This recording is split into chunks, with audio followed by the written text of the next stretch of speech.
after receiving that many, of course, historical bombs, was Lao able to grow again? Or, I mean, the people have expanded around the world, but does Lao really exist? Uh,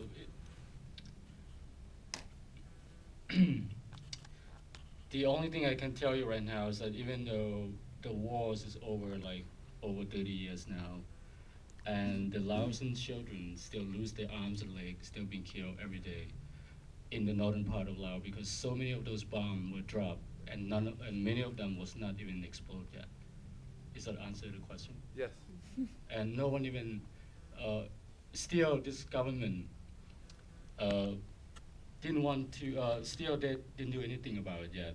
Like, like some, the people who try to help the Laotian right now to, withdraw all of those bombs that's not exploded yet was like the French and the British, and but the American who dropping it is not do anything yet right now. So I felt like us being American citizen, I think it's almost like part of our responsibility here as a people that we maybe this film could be helpful to educate our public of what happened, the disaster that happened in that part of the world. And I can imagine that if so many bomb, if you walk out there, you have to tell your kid, honey, there's a bomb, it's not exploded yet in that parking lot.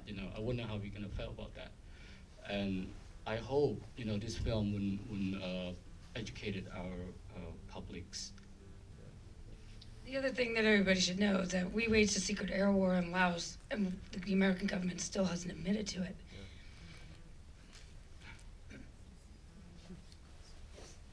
What part of Laos is your family from? We came from the middle part of the country, the part basically have the most war, because Laos, the middle part is if you're talking about geography, is very thin. That's when the North Vietnamese, when they try to penetrating their power, so they want to cut down to half, just like what they did in between North and South Vietnam. So that's why the city where I live used to be lots of bombings and lots of fightings going on all the time. So, and also, of course, can't deny that the northern part of Laos, where the dumping ground of the American war, because when they, when the jet fighter or the B-52, when they left South Vietnam to bomb in the northern Vietnam, if they couldn't find a target based on whatever the weather is, so they have to turn around before they're going back to the base. Laos become the dumping ground, so that's why it's bombed so much. That's part of it. Is that answer?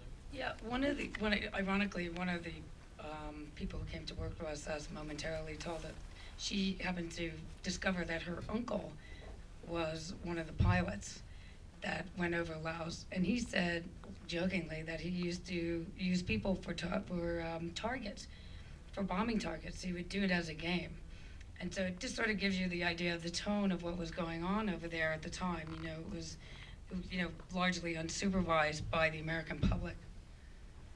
They didn't know about it. I mean, again, it goes back to, and there was another film in the festival called Secrecy, and again, this film still is a secret air war. I mean, we know about it, but they haven't admitted to it.